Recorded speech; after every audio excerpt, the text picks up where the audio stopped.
পবিত্র ওমরায় পাঠানো সেই রইচুদ্দিনের বাড়িতে গেলেন চিত্রনায়িকা অপু বিশ্বাস। রইচুদ্দিনের বাড়িতে গিয়ে কি উপহার পেলেন চিত্রনায়িকা অপু বিশ্বাস? রাজধানীর উত্তরার দিয়াবাড়ি হাটে গরু বিক্রি করতে এসে জাল নোট পেয়ে প্রতারিত হয়েছিলেন বৃদ্ধ রইচুদ্দিন। তার কান্নায় কেঁদেছিল পুরো দেশ। সেই ঘটনা নজরে এসেছিল চিত্রনায়িকা অপু বিশ্বাসের। নিজ খরচে তিনি রইচুদ্দিনকে সৌদি আরব পাঠান পবিত্র ওমরা পালন করতে। সেই রইচুদ্দিন ওমরা পালন করে ফিরে এসেছেন, আর তার আমন্ত্রণেই অপু বিশ্বাস গিয়েছিলেন তার গিরামের বাড়িতে।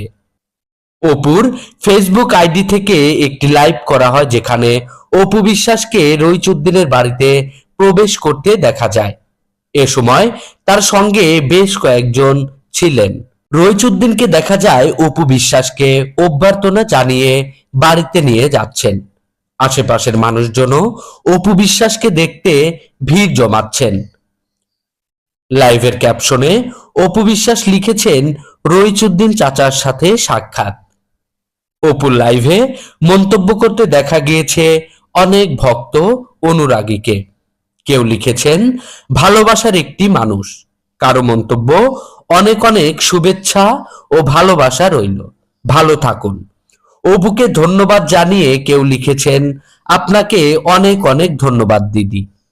অপু বিশ্বাসের জন্য দোয়া চেয়ে একজন লিখেছেন, মাশা আল্লাহ, আমাদের প্রিয় অপু বিশ্বাসের জীবনের সব অশান্তি বিপদ এই অছিলায় দূর হোক। কুরবানি ঈদে রইচুদ্দিন আলোচনায় উঠে আসেন।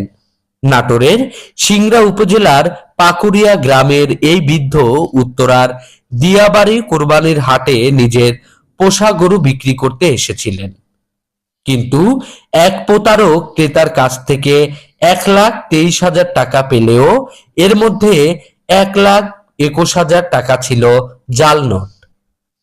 প্রতারণার এই মর্মান্তিক ঘটনার পর হতাশায় কেঁদেছিলেন তিনি, যা ছড়িয়ে পড়েছিল সামাজিক যোগাযোগ মাধ্যমে। এই ঘটনায় তার পাশে প্রথম দাঁড়িয়েছিল আলহাজ শামসুল হক ফাউন্ডেশন নামের একটি হিউম্যানিটেরিয়ান অর্গানাইজেশন। তারা অপুর অর্থায়নের বিষয়টি নিশ্চিত করে জানান, প্রতারিত হওয়ার পরপরই রইচুদ্দিনকে প্রথম ধাপে ফাউন্ডেশনের পক্ষ থেকে দেওয়া হয় নগদ 50,000 টাকা। এরপর আরও বিভিন্ন মাধ্যমে বেশ কিছু সহায়তা পান রইচুদ্দিন। এই মানবিক উদ্যোগ